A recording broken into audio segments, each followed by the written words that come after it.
नमस्कार। हमारी आज की कहानी है ससुर की प्रेमिका।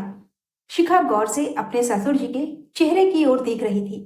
उसके ससुर जी थोड़ी देर पहले ही घर आए थे और शिखा उनके चेहरे को देखकर पढ़ने की कोशिश कर रही थी कि आखिर आजकल उनके जीवन में चल क्या रहा है। आजकल उनके चेहरे पर अजीब सी चमक थी, जैसे उन्हें कोई खजाना मिल गया हो। शिखा उनके पास आई और बोली, पापा जी, आपके लिए शाम की चाय बना दूं? उनके ससुर राजेश जी बोले, नहीं बहू, मुझे अभी चाय पीने की इच्छा नहीं हो रही। शिखा हैरान रह गई। ससुर जी तो चाय के बेहद शौकीन थे, लेकिन आजकल वे अक्सर शाम की चाय नहीं पीते थे। शिखा को सब कुछ अजीब लग रहा था। उसकी सास के देहांत को 5 साल हो चुके थे और इससे पहले राजेश जी का व्यवहार कभी इतना अजीब नहीं हुआ था।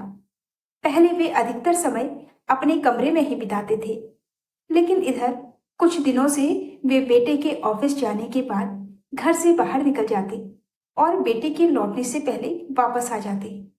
पूरा दिन भर वे कहाँ रहते थे किसी को नहीं पता था। शिखा ने जब अपने पति गौरव को इस बारे में बताया तो गौरव ने सीधे सीधे राजेश जी से पूछा, पापा, आजकल आप दिन भर कहाँ रहते हैं? राजेश जी अचानक ये सवाल सुनकर बोले, बेटा, मैं रोज कहीं नहीं जाता। बस 1-2 दिन मेरे दोस्त की तबीयत खराब थी तो उसके घर चला गया था। बाकी कोई खास बात नहीं है। पिता की बात सुनकर गौरव संतुष्ट हो गया, लेकिन शिखा को राजेश जी की बातों पर यकीन नहीं हुआ, क्योंकि जब से वो दिन भर बाहर रहने लगे थे तब से वे बहुत खुश भी दिखाई देने लगे थे। ऊपर से वे फोन पर धीमे स्वर में पता नहीं किससे घंटे भर बातें भी करते रहते थे। अब अगर किसी दोस्त की तबीयत खराब होगी तो क्या कोई इतना खुश रहेगा? शिखा को बात हजम नहीं हो रही थी और उसने तय कर लिया कि वो अब इस राज को सुलझाकर ही मानेगी। उसने मन में ठान लिया कि वो छिपकर अपने ससुर का पीछा करेगी। अगले दिन जब ससुर जी सुबह की नाश्ते के बाद घर से बाहर निकलने लगे तो शिखा भी चुपचाप उनका पीछा करने लगी। लेकिन गली के मोड़ तक पहुंचते ही उसकी चप्पल टूट गई। उसे बहुत गुस्सा आया और मजबूरी में उसे घर लौटना पड़ा।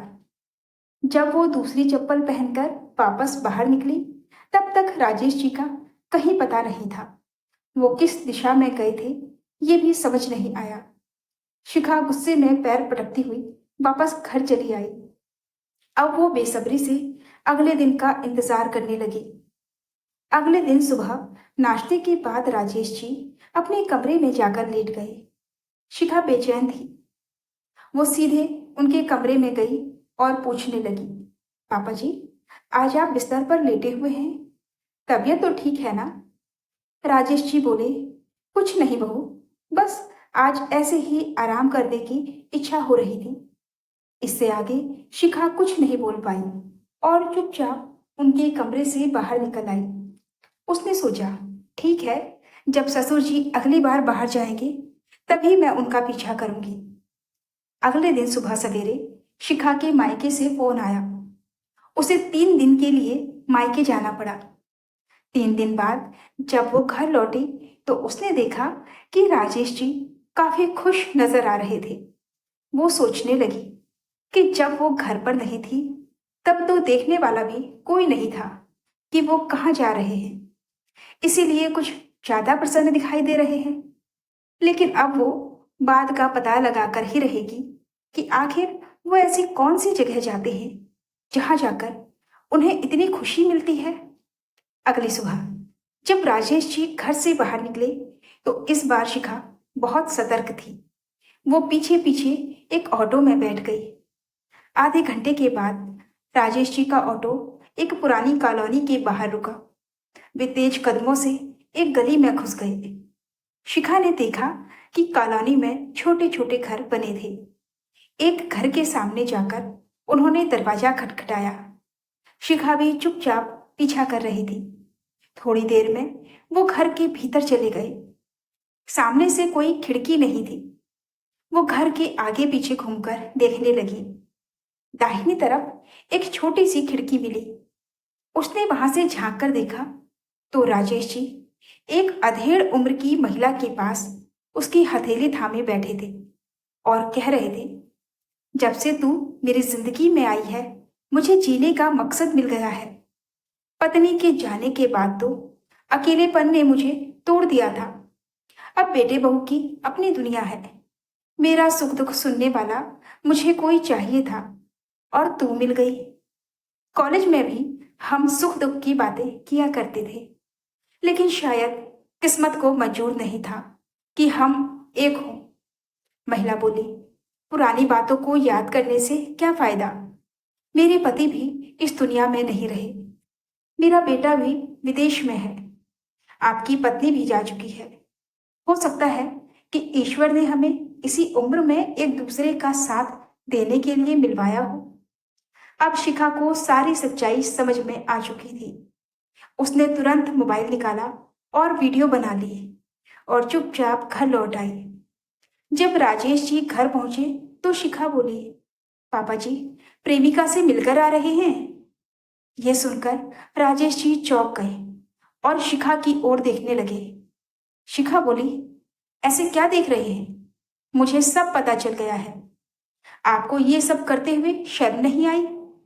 अगर आपके बेटे को पता चलेगा कि आप ये सब छुपा रहे हैं तो उसका क्या होगा? राजेश जी घबरा गए और बोले, बहू मुझसे गलती हो गई। अनुरोध है कि गौरव को ये सब मत बताना। मैं अब उससे कभी नहीं मिलूंगा। शिखा मुस्कुराई और बोली, पापा जी अगर आप चाहते हैं कि मैं किसी को कुछ ना बताऊं तो हर महीने मुझे 25,000 देने होंगे। राजेश जी बोले, लेकिन मेरी तो पेंशन 15,000 ही है।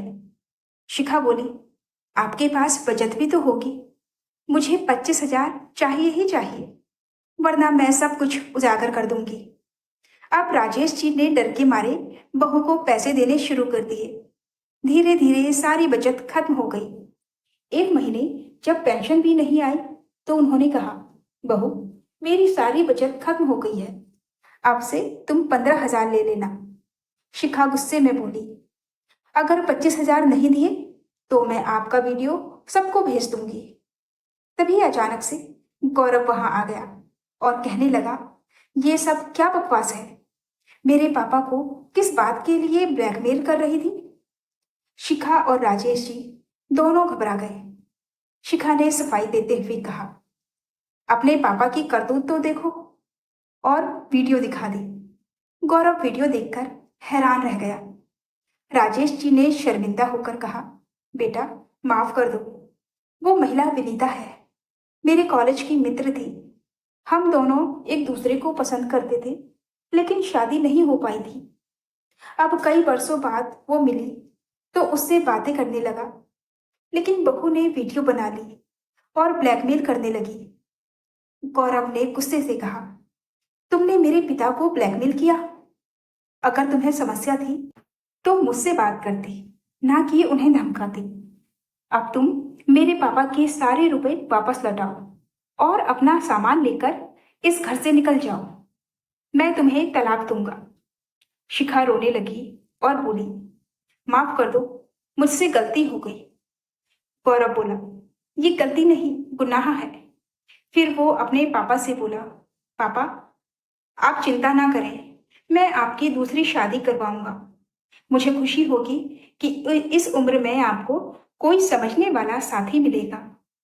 राजेश जी की आंखों में आंसू थे। उन्होंने बेटे को गले से लगा लिया। शिखा ने सारे पैसे वापस किए और चुपचाप घर छोड़ गई। जाते जाते राजेश जी बोले, गलती मेरी भी थी बहू। मैंने डर के मारे सब छुपाया और तुमने उसका फायदा उठाया। लेकिन आज मैं समझ गया कि सच्चाई कभी नहीं छुपती। गौरव बोला, पापा आपने सच कहा, लेकिन अब इस औरत के साथ मैं नहीं रह सकता जिसने मेरा भरोसा तोड़ा हो। उसके साथ जीवन नहीं बिताया जा सकता। तो दोस्तों ये थी हमारी आज की कहानी।